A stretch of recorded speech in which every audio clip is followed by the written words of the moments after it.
Hello friends, स्वागत है आपका अपना यूट्यूब चैनल अपना शिक्षक पर। फ्रेंड्स, सी-टेट और साथ में एमपी शिक्षक भर्ती वर्ग 3, उसके अलावा आपके A TET, REET, UP TET, Bihar TET, P TET यानी पंजाब टेट, यानी कि सारी टेट में कक्षा 1 से 5 के लिए संस्कृत में जो पेडागोजी होती है वो पूछी जाती है। वो लगभग 15 नंबर की होती है और वो इतनी इजी होती है। इजी इसलिए होती है कि उसको समझना पड़ता है और समझ में आने के बाद वो 15 नंबर आपके पक्के हैं और यही नंबर आपके स्कोर कवर करते हैं। तो इन 15 नंबर का पूरा विश्लेषण है, इनको समझते हैं और आई होप आपकी समझ में आ जाएगा और आप एग्ज़ाम में अच्छा स्कोर कर पाओगे। पहला क्वेश्चन है, निबंधात्मक प्रश्नाना प्रमुख गुण संति, यानी कि निबंधात्मक प्रश्न होते हैं, उसके प्रमुख गुण क्या है। गोपनीयता, वस्तुनिष्ठता तो नहीं होती है, गोपनीयता भी नहीं, प्रतिनिधित्वता ये भी नहीं, अभिव्यक्ति यानी कि अभिव्यक्ति बिल्कुल। निबंधात्मक प्रश्न होते हैं जो बड़े होते हैं उनमें अभिव्यक्ति का गुण पाया जाता है, यानी कि लिखने में जो बड़े प्रश्न होते हैं उनमें आसानी से छात्र या कोई व्यक्ति अपनी अभिव्यक्ति कर पाता है, यानी कि वस्तुनिष्ठ प्रश्नों में नहीं कर पाता है। दूसरा क्वेश्चन है यहाँ पे, उद्देश्य कथन से संबंध भवती, यानी कि उद्देश्य कथन होता है उसका संबंध किससे होता है। तो उद्देश्य कथन जो होता है उसका संबंध होता है सीधे प्रस्तावना से होता है। अगला क्वेश्चन है, तीसरा क्वेश्चन, अधिलिखितेषु सामान्यानि बोधनो प्रकरणानि सन्ति, यानी कि जो ऑप्शन है अधिलिखित निम्न ऑप्शन में से सामान्य बोध करने वाले कौन है। तो यहाँ पर श्यामपाठ, सुधाखंड, 1 व 2 उभय यानी कि 1 और 2 और कोपिना यानी कि कोई नहीं। तो बोध उपकरण सामान्य बोध उपकरण है, बोध कराने वाले उपकरण श्यामपाठ और सुधाखंड दोनों है, तो यहाँ पर दोनों होगा। अगला है, शिक्षण दृष्ट या कथा कति अंगेशु विभक्ता संति, यानी कि कथा शिक्षण कथा शिक्षण को कितने अंगों में विभक्त किया गया है। तो नॉर्मली कथा शिक्षण है उनको 5 अंगों में विभक्त किया गया है। यहाँ पर 5 अंग इतना डीप में नहीं पूछेगा, फिर भी बता देता हूँ। पहला होता है कथा चयन करना होता है, फिर कथा का जो लक्षण है वो होता है, फिर तीसरा अंग होता है उसका पद्धति, यानी कथा शिक्षण की जो पद्धति होती है। चौथा होता है उसका छात्र के द्वारा कथा का वाचन किया जाता है और 5वां लास्ट होता है अपना कथा का अभ्यास। ये 5 अंग होते हैं कथा शिक्षण की। अगला है, संस्कृत राष्ट्रीय संस्कृत संस्थानम कुत्र अस्ति, यानी कि राष्ट्रीय संस्कृत संस्थान है वो कहाँ पर है। तो नव दिल्ली नगरे, यानी कि न्यू दिल्ली में जो है संस्कृत संस्थान स्थित है, राष्ट्रीय संस्कृत संस्थान। फ्रेंड्स, अगर ये वीडियो आपको अच्छा लगे तो लाइक ज़रूर करना है, साथ ही अपने दोस्तों के साथ शेयर करना है और कमेंट ज़रूर करना है। लाइक करने से मैं मोटिवेट होता हूँ वीडियो बनाने के लिए। अगर आप लाइक नहीं करते हो तो उसमें क्या है कि पता नहीं चल पाता है कि वीडियो जो है अच्छा बन पा रहा है या नहीं बन पा रहा है, साथ ही उपयोगी है या नहीं। मेरे ख्याल से तो मैंने सी-टेट, साथ में रीट, उसके बाद केवीएस और अभी एमपी शिक्षक वर्ग 2 सारे एग्ज़ाम क्वालिफाई किए। तो इस हिसाब से मैंने जो मैटर बना रहा हूँ वो बिल्कुल वेरी इंपॉर्टेंट मैटर है।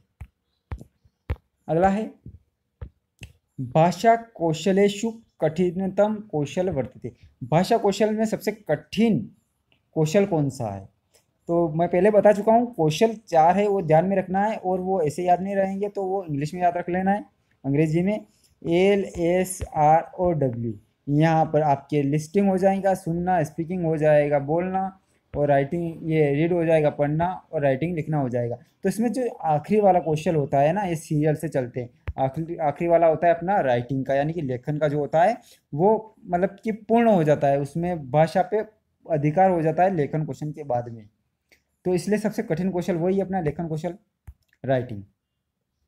अगला है, प्रारंभिक कक्षा या बालक श्रवण कौशले कति प्रतिशत काल व्यतीतानि, यानी कि प्रारंभिक कक्षा होती है उसमें बालक जो है श्रवण कौशल में कितने प्रतिशत काल व्यतीत करता है, यानी कि वो कितने प्रतिशत श्रवण कौशल द्वारा सीखता है, यानी कि कितने प्रतिशत वो श्रवण कौशल में काल अपना व्यतीत करता है। तो यहाँ पर है 84%, 84%। अगला है, उपचारात्मक इति शब्द से कुतः गृहीत, यानी उपचारात्मक शब्द है अपने इसमें साइकोलॉजी में तो ये निदानात्मक के बाद में उपचारात्मक होता है। तो ये शब्द उपचारात्मक कहाँ से लिया गया है? तो ये लिया गया है वैद्य शास्त्र से लिया गया है। अगला है सुंदर लेख न अभ्यास प्रारंभिक स्तरे उत्तम साधनम अस्ति। यानी कि सुंदर लेख के अभ्यास के लिए प्रारंभिक स्तर में उत्तम साधन क्या है? तो यहाँ पर है अपना अनुलेख। अनुलेख के द्वारा प्रारंभिक स्तर में जो है सुंदर लेख का अभ्यास कराया जा सकता है। अगला है उच्चारणेन शोधनस्य उपाय सन्ति। यानी कि उच्चारण का जो शुद्ध उच्चारण का उपाय क्या है? तो यहाँ पर पहला ऑप्शन है अभ्यास कार्य अथवा संशोधन करणम। दूसरा है प्रत्यक्ष वस्तु दृश्य व शुद्धोच्चारण करणीयम। तीसरा शुद्धोच्चारण प्रतियोगिता आयोजन करणीयम। यानी कि अभ्यास कार्य दिया जाए। दूसरा है प्रत्यक्ष वस्तु दिखाकर उसका शुद्ध उच्चारण किया जाए। तीसरा है उच्चारण प्रतियोगिता का आयोजन किया जाना चाहिए, यानी कि उपरोक्त सर्वे। यानी कि सभी जो है उच्चारण शुद्ध के लिए चारों ऑप्शन अपने सही है। अगला है चतुर्विध भाषा कौशलेषु प्रथम कौशलम अस्ति। यानी कि चारों कौशल मैंने बताया, इसमें प्रथम कौशल कौन सा है? तो यहाँ पे एल मतलब क्या हो रहा है अपना लिस्टिंग, यानी सुनना, संस्कृत में बोलते हैं उसको श्रवणम।